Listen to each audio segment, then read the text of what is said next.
Un duo impressionnant de Zouglou qui s'est imposé en Côte d'Ivoire et à l'international grâce à 3 maxi singles et un album sorti le 29 novembre 2018. Ça s'appelle Caviar. Ils sont là, Team Diesel et Sawako. Voilà. Bonjour les amis. Bonjour. Bienvenue, je rappelle, et ça c'est vraiment pour votre gouverne, pour ceux qui découvrent le groupe, qu'ils ont décroché le tube de l'année avec la chanson Gagnois. C'était au Heroes 225 cette année même, franchement, triomphe à ce duo exceptionnel. Merci. La bonne nouvelle avec vous, c'est le concert du 15 juin à partir de... C'est samedi 15 juin au Palais de la Culture à partir de 16h pour faire le déplacement pour découvrir Gagnois. Et pas seulement Gagnois, il y a tout le répertoire formidable que vous avez. Énormément de belles chansons telles que Maladie d'amour, Azapawa, Mankance aussi, Mankance, et plein d'autres encore. Et puis Canou. Canou, voilà. Tout ça. Voilà. Bonheur et chercher, c'était la chanson de l'ouverture. Eh bien, écoutez, donc c'est l'occasion de retomber amoureux, de découvrir encore toute l'étendue du talent de ce groupe, et puis de lancer un appel à toute la famille Zouglou, parce qu'il y a une chose que j'aime dans le Zouglou, c'est l'esprit de solidarité. Chaque fois qu'il y a un concert de Zouglou, on a l'impression que c'est toute la famille Zouglou de Côte d'Ivoire qui se réunit au Palais de la Culture. Ouais. Donc voilà, on vous souhaite un beau carton. Un dernier mot au public? Merci au public, merci à ETI, merci à tout le monde.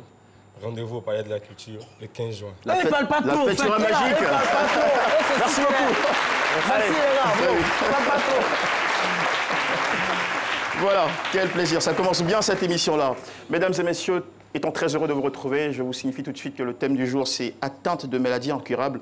Je me bats pour préserver ma dignité. Merci à notre très cher public qui a effectué le déplacement pour réchauffer, comme d'habitude, ce plateau. On aura l'occasion de vous saluer tous. Et déjà pour vous permettre de découvrir le profil de l'invité, voici la voix autorisée. Née d'une famille de 5 enfants, Koulibaly Yeli Mariam est une femme âgée de 41 ans et mère de 2 enfants. Née d'un père comptable et d'une mère couturière, elle eut un parcours scolaire assez stable jusqu'en classe de 4e avant d'être rongée par la maladie. Elle apprend 4 ans plus tard le métier de secrétaire, mais va plutôt se lancer dans la couture comme sa mère. Elle comptabilise aujourd'hui 10 ans d'expérience. Elle est également la présidente de l'association AFAT, Association des femmes artisantes de Tchologo. Malheureusement, elle lutte encore contre plusieurs maladies et injustices. Suivons toute son histoire sur le plateau de C'est Midi avec Jean-Michel.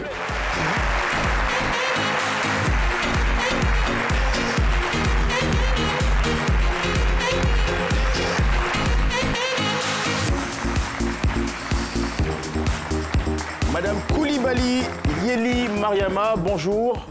Merci d'avoir eu ce si beau courage de nous rejoindre en plateau, partager votre histoire qui va forcément inspirer des millions de personnes. Et merci surtout de nous avoir amené aussi ces belles couleurs. Voilà, ça fait plaisir. Merci.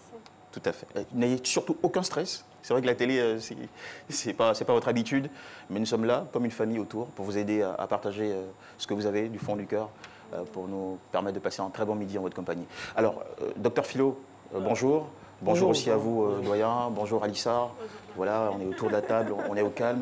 Et docteur Philo, face à notre invité, va tout de suite livrer son opinion.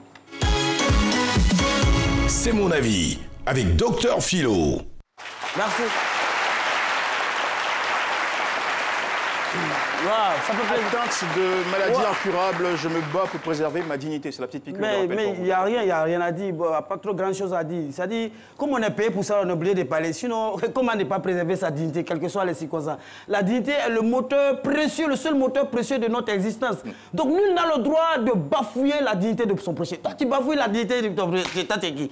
C'est pourquoi j'adore le groupe Magic System, Magic Diesel, pardon. Excusez-moi, ces jeunes gens, ils ont cette responsabilité, cette dignité. Ils sont dignes d'eux-mêmes. Et puis, eux, ils souffrent d'une maladie incurable. On a tout fait, on a les tous les marabouts, ça n'a pas gagné. Oui, la seule maladie incurable, c'est ces choses. Ils ne savent pas chanter mal. Ils ne savent pas chanter, ils chantent bien seulement. Mais on a tout fait pour qu'ils chantent mal, ils ne peuvent pas. Donc, vous voyez, donc c'est ça, la dignité, c'est même dans la mort, on parle de dignité. Mort dans la dignité. C'est-à-dire que quand tu veux mourir, tu agonises même. Ça dit, il faut être digne. Ce n'est pas les gens qui agonisent. Puis mort, puis meurt. Non, tu dis, si tu as bafoué la mort, quand on veut mourir dans la dignité, oh Seigneur, c'est toi qui m'as donné ce souffle de vie et je meurs dans la paix, tu es digne. C'est ça la dignité. Et c'est ça. C'est la seule richesse de l'homme, quelles que soient les médisances, quelles que soient les critiques, tout ce qu'on va vous faire quand vous êtes digne de vous-même. Et moi, j'ai un neveu qui vivait avec moi, c'est lui qui volait tout l'argent de la maison. Chaque fois qu'il y a vol, mais c'est lui qui est responsable. Mais quand il a grandi, le gars, il a eu du travail à cause de ça. Il allait chez le directeur de société, le gars lui a dit, est-ce que vous avez été responsable une fois dans votre vie? Il dit oui, j'étais responsable depuis tout petit, c'est moi qui volais l'argent à la maison. On l'a embauché. On l'a embauché. Donc, vous dites que dans un drôle de rien monde. de tel, quoi. Merci beaucoup de voilà. C'est aussi ça votre rôle. Allez, mesdames et messieurs, prenons tout de suite la direction de Yopougon. Retrouver Chris Paterna-Sémian qui pose cette question relative au thème. Connaissez-vous des gens qui se battent pour leur dignité? Et c'est à propos. Le micro-trottoir avec Chris Paterna-Sémian. Salut Jean-Michel, je suis très heureux de vous retrouver. Aujourd'hui, je vous amène ici. Nous sommes à Yopougon, précisément au nouveau quartier. Et la question de ce micro-trottoir est la suivante. Connaissez-vous des gens qui se battent pour préserver leur dignité? Élément de réponse avec quelques passants. Face à la maladie. Tu peux te retrouver, par exemple, aujourd'hui tu es sur pied, tu es bien portant.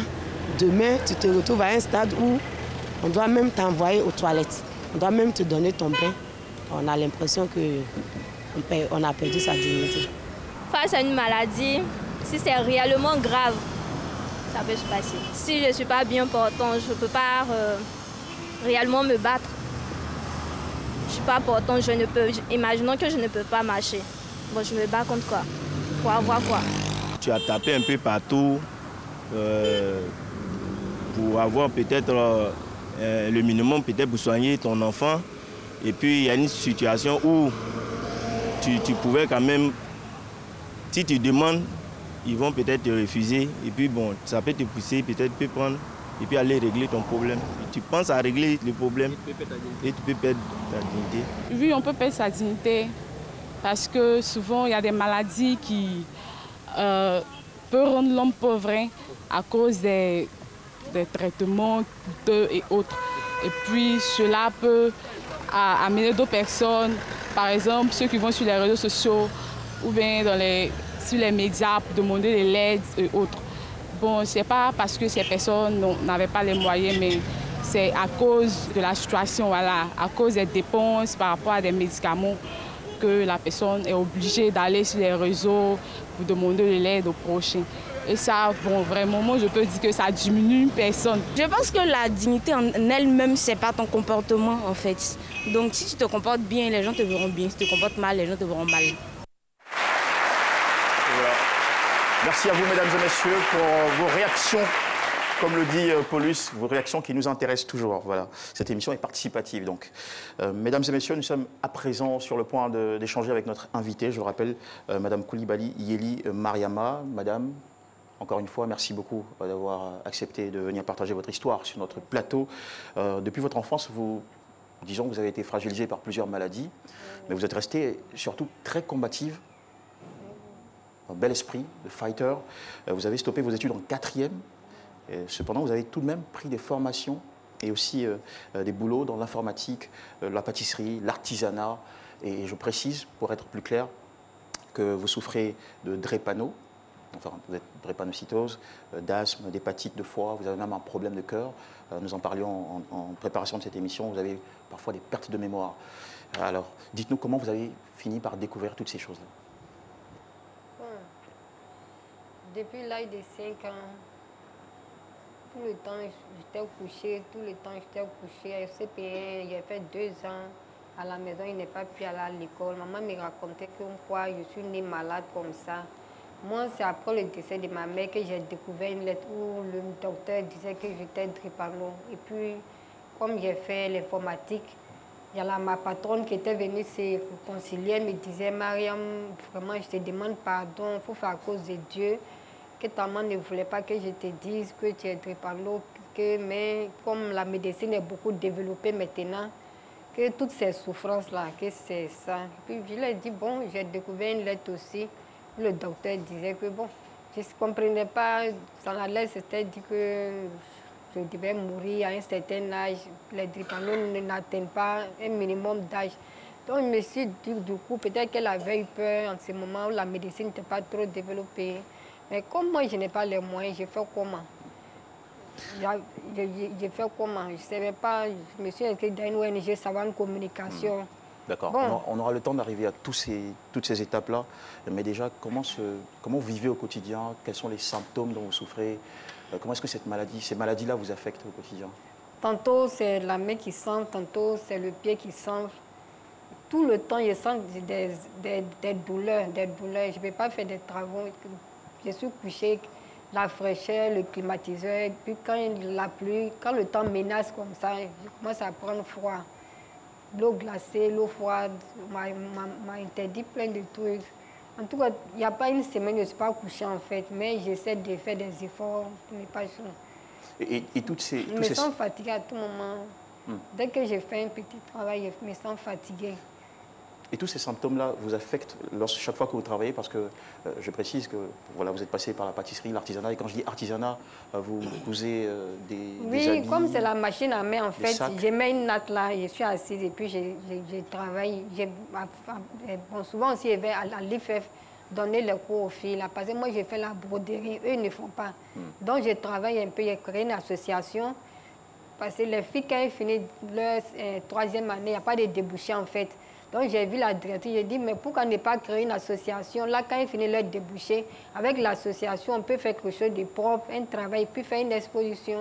Comme ça, chacun va avoir un peu. Donc, c'est comme ça. Je m'assois, quand je suis fatiguée, je me couche. À tout moment, je suis couchée. Donc, la maladie vous freine très souvent dans vos activités Oui, quand je sens que ça ne va pas, je me couche. Je me couche, à tout moment, je me couche. Vous êtes passé par 2 comas. Oui. La première, bon, j'étais là, j'avais des invités au manger. Après, moi, je ne sais pas comment ça s'est passé. Et puis, bon, moi, j'ai commencé à dormir, moi, réveillée, fatiguée. Ils sont allés appeler ma tante. Elle dit que je suis morte, donc ils n'ont qu'à l'appeler l'imam. Ils sont allés appeler l'imam, les gens sont venus remplir la cour. J'ai été... Bon, c'était ma tante paternelle qui m'a raconté l'histoire, parce que moi, j'étais dans... Voilà. Le lendemain, quand je suis revenue à moi, mais elle n'est pas venue. La cour était remplie, les gens ont annoncé mon décès, tout ça. Là. L'imam dit non, que je me suis évanouie. Elle n'est pas venue, elle est restée là-bas. Donc, ma tante paternelle dit, tantia, qu'ils m'ont attachée avec une corde sur ma mobilette. Et puis, ils sont allés me déployer chez ma tante là-bas. Le lendemain, je suis revenue à moi. Quand je me suis levée, je voyais les gens me touchaient partout. Ils étaient frisés. On touchait. Ah, Dieu est fort. Le Seigneur est merveilleux. Les gens me touchaient, je ne comprenais rien. Et puis bon, je me suis levée. Je faisais maintenant des actions sans me rendre compte. Il paraît que j'allais payer du pain. Il y en a qui disent, je prenais les... J'ai perdu même mon porte-monnaie. Il y a plein de trucs. Après, je suis allée voir un docteur. Il m'a dit effectivement que ça peut arriver, ce sont les effets secondaires. Ça fait 3 fois, quand j'ai perdu maman, j'ai piqué une crise comme ça. Donc ça faisait la 2e fois. Maintenant, je suis à la Korogo à Saint-Camille, chez les soeurs là. Ils me donnaient des médicaments, je dormais, mais je me suis dit, mais j'avais trop de problèmes. J'ai dit à ma soeur, je ne peux pas continuer à prendre les médicaments. J'ai des points de famille, j'ai été volée plusieurs fois, moi je ne peux plus. Tout le temps, bon. Oui. Alors, donc j'ai arrêté les médicaments et puis on a continué. Tout à fait. Une question qui arrive du doyen. Oui, je voulais savoir, vous avez parlé, vous avez dit que vous êtes allé voir un docteur. On dirait que c'est de façon ponctuelle, alors que dans votre état, vous devez être suivi régulièrement. Tout à fait. Quand on est dépensitaire, on est suivi régulièrement. Est-ce que vous le faites? Mais je n'ai pas les moyens, même si je vais à l'hôpital. Mais quand vous étiez petite, est-ce que vos parents vous faisaient suivre ça régulièrement? Bien sûr, à l'hôpital Baptiste, les Américains, là, on me donnait plein de produits. Après moi-même, oui, bon. Mais tout le temps, j'étais couché. Tout le temps, tout le temps, il n'y a pas une semaine que je ne suis pas couché. On me donnait plein de produits. Chaque mois, il y avait rendez-vous à l'hôpital Baptiste chez les Américains. Là. Moi-même, j'ai négligé après. Je me suis dit, je suis fatiguée de prendre les médicaments. C'est comme ça. Moi-même, j'ai abandonné. Je rappelle que vous êtes issu d'une famille de 5 enfants. Oui. Vous êtes l'aîné de la famille. Vous vivez aussi dans une cour familiale. Que font vos frères et sœurs? Mon petit frère se débrouille à la SUCAF. Il y a le dernier qui est à l'INFAS, à Korogon. Et puis il y a 2 autres qui sont là. Est-ce que vous les sollicitez pour vous aider dans le traitement, la prise des médicaments ou l'achat des médicaments? Non. Vu que vous êtes financièrement... Ils n'ont pas assez de moyens, c'est qu'ils peuvent faire le minimum. Peut-être chaque mois, un cotisme me donner quelque chose, mais ce n'est pas chaque mois. Moi, ça ne me suffit pas. Mais eux ne sont pas dépensitaires. Non, eux n'ont pas de traces. Mais vous ne vous dites pas pourquoi vous n'êtes pas la seule membre de la famille. Vous ne vous dites pas pourquoi le sort s'acharne sur vous, pourquoi c'est vous, quand vous dites j'ai problème de famille, c'est vous encore. Vous ne vous posez pas cette question? Problème de famille avec qui? Quel membre de la famille? Qu'est-ce qui se passe? Bon, sincèrement dit, depuis l'âge de 5 ans, je me suis retrouvée dans une famille déchirée. Dans ma famille, il n'y a jamais eu d'entente. La grande sœur de maman, elle s'appelle Koné Maman. Comme dans toutes les familles d'ailleurs. C'est pas tout le temps la paix dans les familles. Bien sûr, bien sûr, bien sûr. Mais elle a eu affaire à tout le monde. C'est vraiment dommage. Elles sont nombreuses, côté tante, tout ça, elles sont nombreuses, mais je ne sais pas pourquoi c'est sur elles chose. C'est quoi le problème? Après le divorce de ma maman, on s'est retrouvés dans la cour familiale, la cour de leur papa. C'est une villa. Maman m'a dit que c'est son grand frère qui a construit, mais c'est à son nom. Les papiers ont disparu depuis mon enfance. Maman me disait qu'elle ne savait pas où les papiers... Sa grand-sœur l'insultait à tout moment devant moi, mais maman pleurait tout le temps. Tout le temps, maman pleurait. La tante disait que non, ils ont mis le champ à son nom, parce qu'ils ont un grand champ de mangue et puis en acade. Même moi-même, là, elle m'a chassé, elle a chassé tout le monde. Que c'est pour je comprends. Vous avez été... Docteur Philo, vous avez été chassé, plus sérieusement, vous avez été chassé par votre tante maternelle? Oui, oui, c'est maternelle. Donc, chassé pour... Elle vous a chassé pour vous empêcher de profiter de l'héritage familial? Oui, mais moi, ça ne m'intéresse pas. Mais oui, bien sûr. Bon, chaque fois, il faisait du chantage.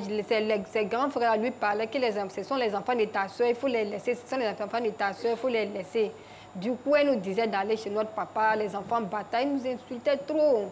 Donc, quand notre maman est décédée, moi, je savais que les choses allaient mal passer. Elle a appelé mon petit frère, il dit, de chercher une maison. Il dit, mais moi, je m'attendais à ça. On allait prendre une maison en location à 10 000 francs, on était là-bas. Et puis maintenant, il y a un protégé de maman, Moussa Ouattara, Moussa Etra, à Cosmibois. On va éviter de donner des noms et encore moins les noms d'entreprises. Voilà, essayez de nous éviter ces détails-là. On nous a donné une maison, on a été logés, tout ça. Elle a commencé encore que les gens sont en train de l'insulter. Les vieilles, elle a pris les gens à la mosquée, les imams venaient nous bailler, pardon, on n'a qu'à revenir. Je ne suis pas revenue. Elle m'a dit, je ne vais rien dire. Un jour, tu as piqué une classe, je vais profiter de cette situation. Et effectivement, un jour encore, j'étais malade, elle a profité, elle nous a ramenés à la maison. Les choses ont recommencé encore, même chose encore. Elle a mis maintenant la maison en location et puis elle a fait une chambre salon, il était dedans, un sapeur-pompier. Quand il est venu, il ne me parlait pas. Tout le temps par là, ma porte se casse, les portables se pètent. Comme c'est là, on ne faisait que ce tout-là seulement. Finalement, un jour, je voulais... Mais tout ça n'a aucun rapport avec votre tante maternelle? Si, ils sont allés l'appeler. Moi, je suis allée là-bas. J'ai dit, mais toi, tu as envoyé le jeune là, que ce n'est pas un locataire. Moi, il est venu me tuer. D'abord, ta servante m'a frappé. Toi-même, tu m'as frappé. Krayao m'a frappé à cause de toi. Mais pourquoi tout cet acharnement? Qu'est-ce que vous lui avez fait? C'est par là d'affaire d'héritage, là. Je dis, elle a commencé... Vous êtes sûr qu'à aucun moment vous n'avez... Bien sûr. Blessé, frustré cette dame? Non, je l'ai frustrée involontairement, bien sûr. Bien sûr. Vous êtes conscient d'avoir frustré involontairement? Comment? Dites-nous. Il y avait des cérémonies à Koro où elle avait perdu son grand frère. Nous sommes allés pour les cérémonies. Là, toute la famille était là-bas. Koro, comme la France. J'ai profité de cette occasion. Puis j'ai convoqué toute la famille. Puis j'ai expliqué tout ce qu'elle nous faisait subir. Surtout moi, Mariam, elle disait que je ressemblais à maman. Et puisque elle et puis maman ne s'entendaient jamais. Donc je me suis dit que du coup, maman ne vivait pas. C'est moi qui devais récolter maintenant les pots cassés. Et j'ai supplié aux membres de la famille de lui demander pardon. C'est pas ce que j'ai fait. Moi, maman ne vit pas. Donc, pas qu'elle va mettre quoi, m'appeler les trucs sur moi. En fait, vous avez fait ça pour tenter d'avoir une sorte de réconciliation, oui, de retour à la paix dans la famille. Et elle a mal pris. Oui, non, elle n'a pas digéré ça. Après, elle m'a appelé tout le temps maintenant. Elle était en train de me menacer. Que je l'ai honnie, je l'ai déshonorée devant toute la famille, qu'elle ne va jamais me pardonner. C'est qu'elle ne va me faire vivre, je ne vais jamais oublier ça. Mais je ne savais pas qu'elle allait aller aussi loin. Non, je ne savais pas. Je voudrais faire une petite précision pour dire que les enfants de réfractaires sont assez difficiles. Ils sont souvent fatigués, malades, comme elle dit, mais ils ont un caractère un peu difficile. Moi, j'ai une fille de réfractaire. Dieu merci, elle a aujourd'hui, elle est âgée, elle a 30 ans passés. Mais quand ils sont... Donc quand vous dites qu'ils sont difficiles, ça voudrait dire quoi? Ils ont un caractère un peu... Ils ont des humeurs. Ils ont des sortes d'humeurs. Mais l'humeur n'est pas par nature drépanocytaire, je veux dire. Non, mais eux, ils sont comme ça. C'est souvent qu'ils ont des sortes d'humeur, ils se réveillent, ils sont de mauvaise humeur. Vous leur parlez, ils font comme s'ils n'entendent pas. Quand ils veulent répondre, c'est quelquefois... Parce qu'ils ont mal. Ils ont mal et quelquefois ils vous répondent de manière agressive. Donc, la racine, au fond, c'est le mal-être. Et peut-être là, elle se retrouve, je pense. Elle se retrouve dans une situation où elle n'a pas la tranquillité, la paix avec sa sa ça. Elle se sent acculée. Elle est d'abord malade, donc elle-même, elle ne se sent pas bien dans son corps. Et puis si à cela s'ajoute un comportement qui l'irrite, à ce moment-là, elle explose. D'accord. Moi, je dis ça parce que ma fille, elle m'engage. C'est l'expérience qui parle. D'accord. Parce que toujours, pardon. Ok, pas de souci. Alors, madame, nous, ce qui nous inspire chez vous, c'est que malgré ces difficultés familiales, l'idée pour nous, ce n'est pas de lancer la pierre sur votre tante ou quoi que ce soit. Nous espérons que vous pourrez trouver une solution à cette question familiale-là. Mais ce qui nous inspire chez vous, c'est votre caractère battant. Malgré ces maladies dont vous souffrez, malgré ce stress quotidien et familial, vous continuez d'exercer. Vous avez une activité en ce moment? Pour le moment, là, je n'ai plus d'activité. Il y a plein de crédits, je ne peux plus faire d'activité. Mes machines ont été gâtées. Vos machines ont été gâtées? Oui, le jeune sapeur-pompier Yo Funigué, c'est... Je vous ai dit non, évitons les noms, s'il vous plaît. Évitons les noms. Ici, on n'est pas au commissariat, on est sur un plateau de télévision. Voilà, ce qui nous importe. J'ai été victime plusieurs fois, donc j'étais obligée d'arrêter mes activités. Actuellement, là, il ne fait plus rien. Je pense qu'on va devoir lancer un appel à votre tante pour calmer les choses. On va reprendre aussi, on va reprendre nos esprits tout doucement. On va s'offrir une petite pause publicitaire, mesdames et messieurs, et on revient sur le plateau de CMD. À tout de suite.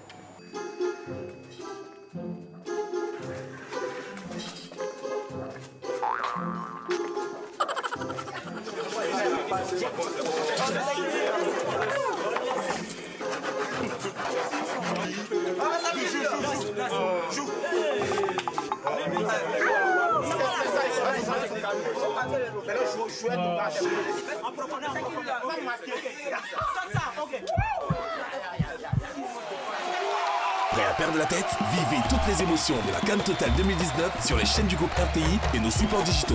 Oui, ne ratez rien de la CAN Total 2019 avec les plateaux de match, nos capsules inédites et nos émissions spéciales présentées et commentées par nos experts. RTI, diffuseur officiel. C'est midi, c'est ça.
Merci beaucoup. Nous sommes de retour après la pub sur RTI 1 pour la seconde partie de ce midi. Nos remerciements vont à l'endroit des mamans taekwondoïnes. Voilà, c'est la bonne prononciation, qui viennent de nous faire une belle animation. Elles sont rattachées au CNSE, le Comité national de soutien aux éléphants, donc en prélude à la Coupe d'Afrique qui s'ouvre bientôt pour apporter beaucoup de bonnes vibes et de bonheur à notre équipe nationale. Merci beaucoup de nous suivre, mesdames et messieurs. Notre invité ce jour, c'est Madame Coulibaly Yeli, qui souffre depuis son enfance de plusieurs maladies, pour la plupart incurables, on va dire. N'empêche, elle est restée toujours très digne, très entreprenante et n'a cessé de se battre à travers des qualités telles que la résilience, le courage et surtout cette envie de se maintenir en activité. Malheureusement, ses efforts professionnels, son activité économique est freinée aujourd'hui dû à la persécution familiale, précisément de sa tante maternelle. Et nous sommes ici donc pour partager les leçons de cette histoire. Doyen, nous allons tout de suite vous convoquer, voilà, pour lancer un appel, parce que le but de cette émission avant tout, c'est... Oui, je voudrais m'adresser à la tante. À la tante maternelle. Oui, pour lui dire que les enfants de proximité... La tante est à Ferké, c'est ça? Ferké-Sédougou en ce moment? Oui, donc la tante qui est à Ferké. C'est ça? Oui, tout à fait. Je voudrais lui dire que les enfants de proximité sont très difficiles. Ils peuvent se réveiller de mauvaise humeur. Et pendant que vous leur dites quelque chose d'agréable, ils vous répondent vraiment froidement ou bien quelquefois avec agressivité. Et même si la raison est tout autre. Oui. Voilà, même si la raison est tout autre, franchement... Ils peuvent vous répondre comme ça. Donc, il faut les aimer. Moi, j'ai une qui me maltraite tous les jours, qui m'insulte, qui m'engueule. Même quand je l'appelle pour lui donner de l'argent de poche, c'est avec... vraiment, ça vous décourage, mais... Avec nonchalance, vous voulez dire. Nonchalance, et puis ils sont délicats. Hein, ce sont des gens qui ont des problèmes de sang, des problèmes d'articulation, ils ont des problèmes en permanence. Il suffit qu'ils prennent un coup de froid, leur humeur change. Hein, donc, il faudrait essayer de lui donner plus d'amour. Aimez votre fille, lui donner plus d'amour, la comprendre et essayer de l'aider. Oui. C'est la meilleure façon. Surtout qu'elle est très volontaire, elle veut se réaliser, elle veut travailler. Essayez vraiment de l'aider. Continuer à gagner sa vie. Il faut la comprendre, essayer de l'aider. Et c'est comme ça seulement que vous allez réussir. Il y a un proverbe malinqué qui dit que si vous faites un enfant et que c'est un serpent, vous en faites une ceinture. Merci beaucoup. Merci beaucoup dans le débat. Alors, Madame Coulibaly Yeli, avant de terminer cette émission, est-ce que vous avez un souhait? Qu'est-ce que vous rêvez pour les prochains jours? Quel est votre vœu le plus cher? Mon vœu le plus cher, c'est de pouvoir reprendre mes activités, réparer mes machines, pouvoir payer mes ordonnances, afin de me prendre en charge moi-même, être autonome. Et je précise que cette dame que vous avez sous vos yeux, mesdames et messieurs, a 2 enfants. Voilà, vous avez 2 enfants qui ont, je pense, 16 ans et... 10 ans. 18, 16 ans et 10 ans. Voilà. Donc, elle a besoin, bien sûr, de prendre aussi ses enfants en charge. Donc, madame, chère tante, s'il vous plaît, veuillez considérer pas seulement votre fille, c'est ainsi que nous devons l'appeler, mais aussi ses enfants. Voilà, elle a besoin, tout ce qu'elle demande, c'est un peu de tranquillité pour travailler, prendre soin de sa famille. Elle va comprendre. Elle est Senfo? Hein? Oui. Ah, tant que bon, je vais m'adresser à elle. Mais je ne même pas mondial dans la télévision, elle est mon Pierre Nania. Il y a mon temps de panosité. Mon Pierre Maman, c'est Senfo, oui. Il y a ma Pierre Maman, mon Pierre Maman, tu as mon pan, mon Pierre Nania, mon coup de télévision.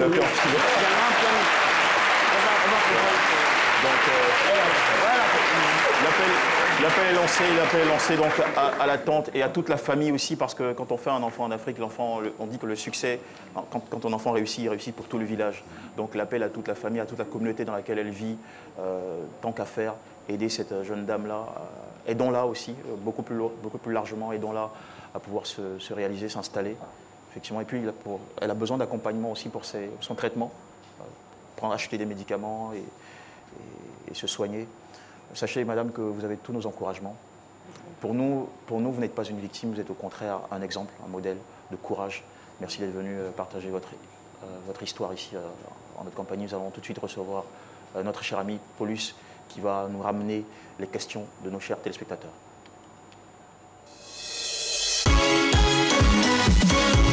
Vos réactions nous intéressent avec Paulus Agathon.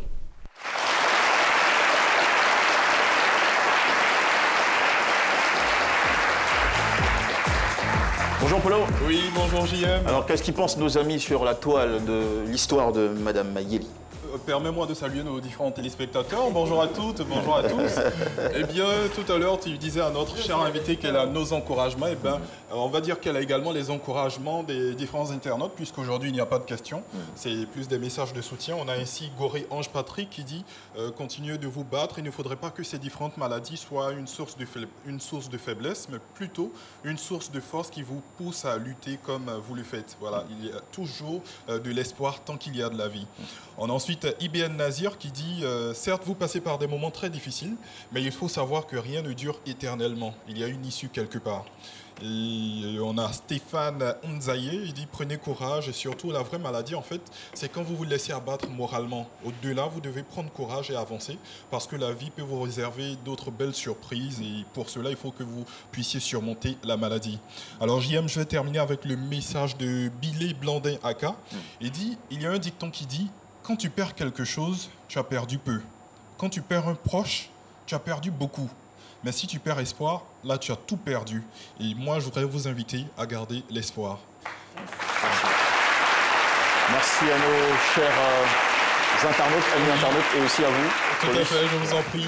Et ça sera tout pour aujourd'hui. Et puis la signature. On se donne rendez-vous demain, toujours à la même heure, parce que... Vos réactions nous intéressent. Ouais.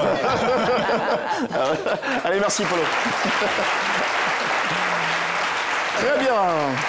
Madame Koulibaly Yeli, ça va? Vous avez retrouvé un peu le sourire? Oui, ça va. Vous avez confiance en l'avenir? Vous êtes sûr que tout va bien se passer lorsque vous allez partir sur les sorties de ce plateau? Oui. Vous êtes sûr que cette émission va vous porter bonheur? Bien sûr. Ok. Écoutez, vous avez le souffle de vie, vous avez encore de la force, vous avez de l'intelligence, et vous avez surtout de nombreux Ivoiriens qui ont un cœur, qui ont de la générosité, qui vont forcément réagir, ne vous inquiétez pas. Et surtout, vous avez le Seigneur qui porte ses regards sur vous.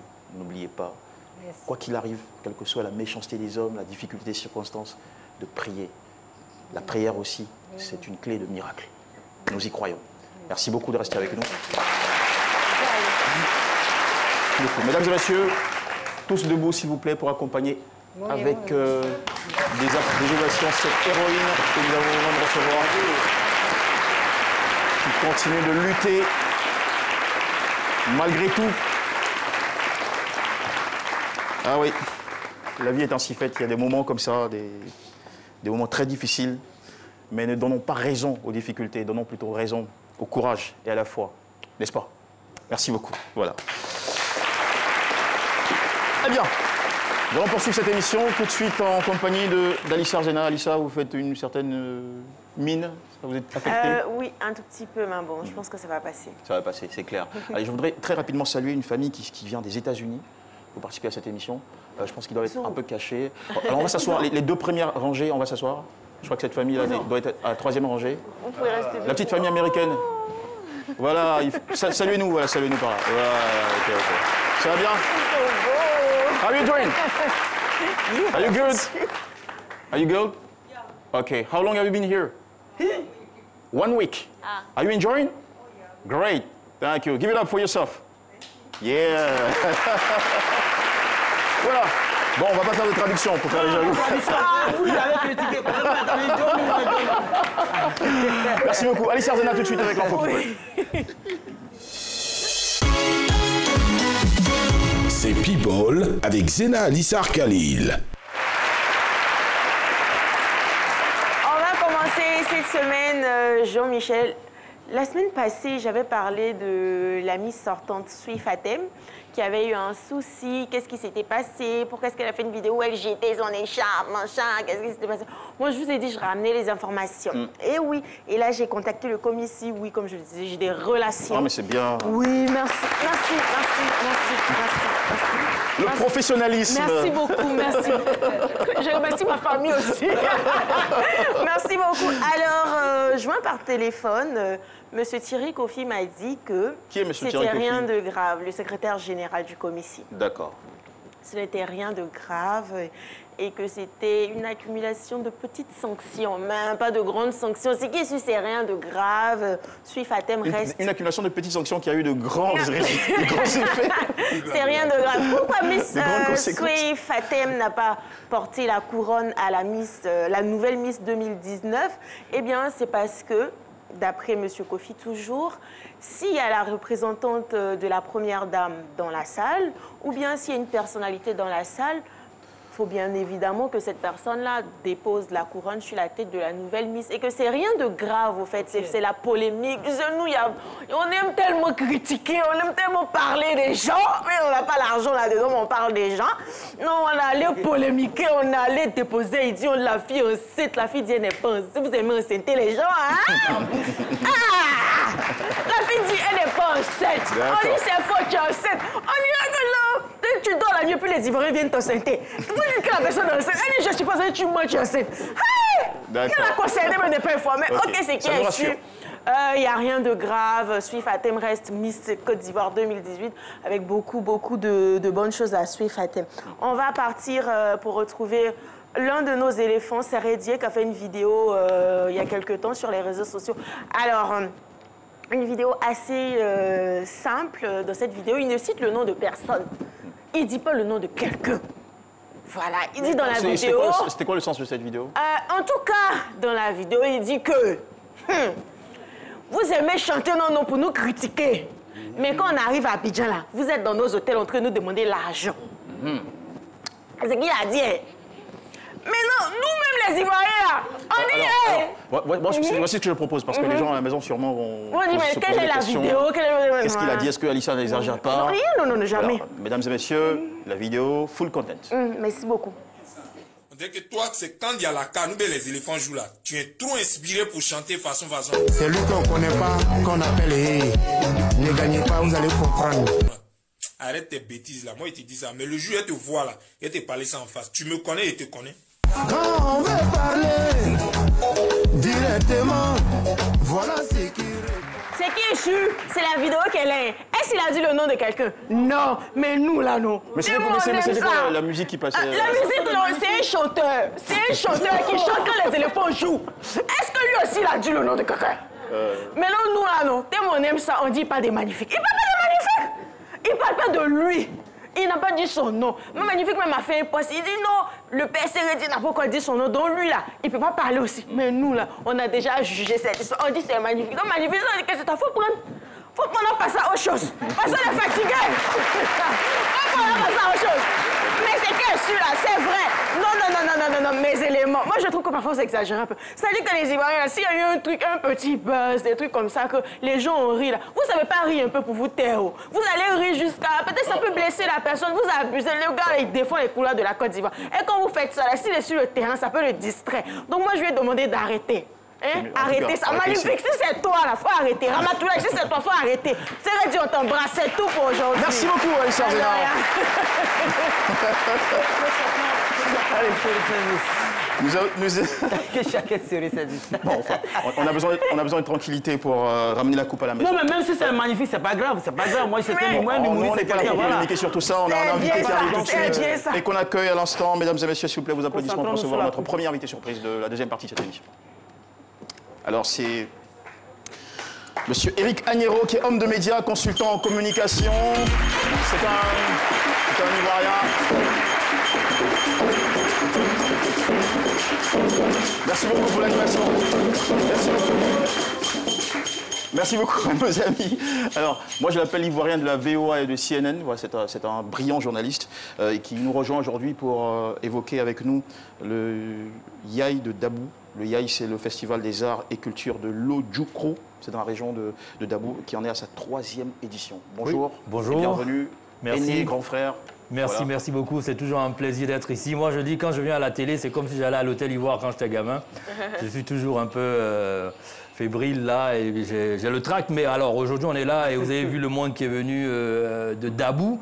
On est là pour parler du Yaï. Le Yaï, en fait, c'est un rituel, c'est une parade militaire qui accompagne un vieillard, un patriarche à sa dernière demeure, ou alors quand on a des invités de marque au village. En tout cas, c'est une parade militaire qui célèbre donc alors, beaucoup de choses dans le illustration tout de pays. suite, alors que vous en parlez, illustration avec ce groupe ethnique.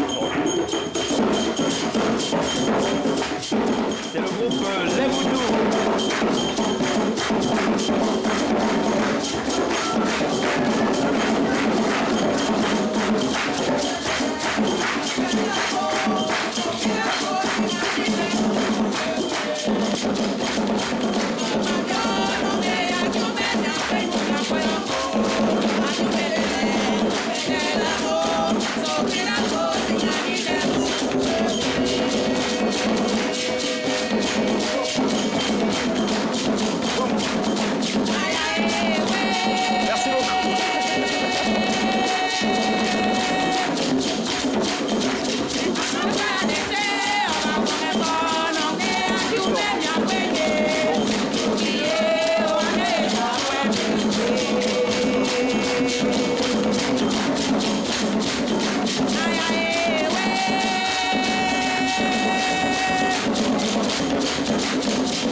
Bye.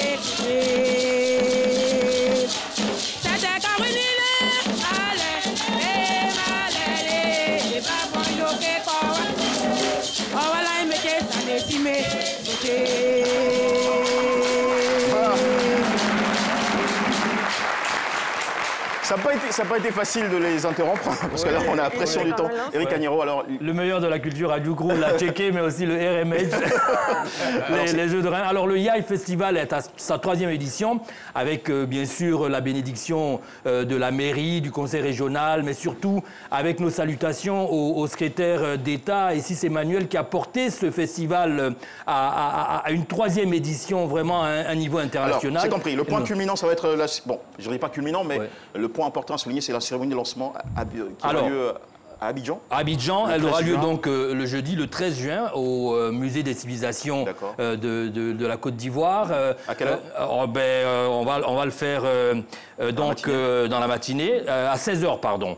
Ça sera au Musée des civilisations. Donc, sont invités donc, tous ceux qui ont, voilà, tout le public et bien sûr les communautés constituées. D'accord, merci beaucoup Éric Agnero. Et le thème cette année, c'est la promotion culturelle et la cohésion sociale. Très bonne fête à vous. La cohésion sociale, c'est la culture ivoirienne. Facebook Flex, postez, likez, commentez, partagez gratuitement. Et pour voir ou poster des vidéos et photos, basculez simplement au mode payant sous réserve d'avoir un forfait Internet actif. Pour activer un forfait Move Internet, tapez étoile 303 étoile 3 dièse et profitez. Move, no limit. Et voilà, nous sommes de retour pour recevoir Gouanou, Inès, Kofi, Hervé, tous les deux chargés des programmes au Forum des ONG.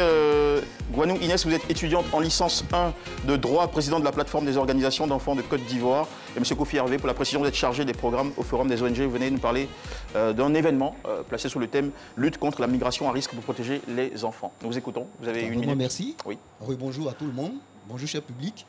Alors, nous sommes là pour parler d'un événement international. C'est la Journée internationale des droits de l'enfant, mais plus particulièrement la Journée internationale de l'enfant africain. Donc, je pense que très rapidement, on va situer le contexte. C'est que qu'est-ce qui va marquer cette journée? Bon, ce qui va marquer la journée, il y a beaucoup d'activités qui sont prévues. Je pense que je vais laisser Inès Gouanou, celle qui m'accompagne. Très sympa de votre part. Inès, bonjour. Bonjour, monsieur. Alors, vous allez bien, Inès? Oui, ça va. Vous êtes très mignonne, Inès. Merci. Allez, je vous écoute, Inès. Le programme. Bon, ok, pour ce qui est prévu pour cette journée-là, c'est que déjà demain, mercredi, nous aurons 2 émissions radio. Donc la journée, c'est seulement mercredi? Non, c'est le 16 juin, journée de l'enfant africain. D'accord. Le 16 juin. Ok. Et donc il y aura des événements jusqu'au 16 juin? Oui. Ce qui est prévu par les organisations d'enfants de Côte d'Ivoire, c'est ce que je vais citer maintenant. Allez-y, ma chère Inès. Donc demain, mercredi... À l'essentiel. Nous aurons 2 émissions radio. Une à Radio Côte d'Ivoire et une à Radio Yopougon. D'accord. Le samedi 15, nous aurons une rencontre avec notre papa Fousseni Dombélé, au sein même de la RTI. C'est le directeur général de la RTI. Oui, le directeur général de la RTI.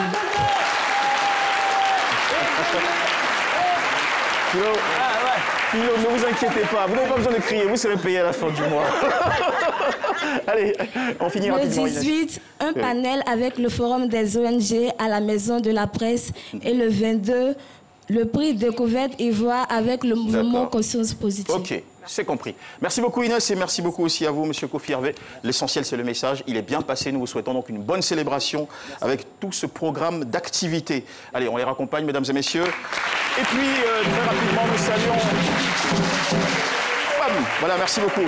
Nous saluons ensemble, mesdames et messieurs, l'ONG DECI, qui est le forum des ONG dans le cadre de la journée de l'enfant africain. Bon, déjà passé. L'ONG DECI. DECI. Voilà, ok. La grande école... Merci beaucoup. Merci. La grande école AIST Rivera Bonoumin, Académie internationale des sciences et techniques. Merci.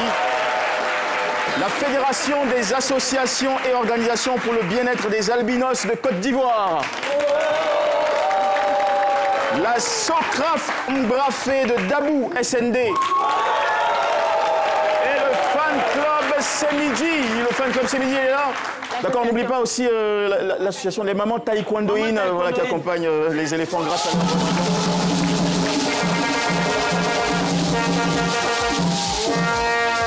Merci beaucoup à tous et à toutes, mesdames et messieurs.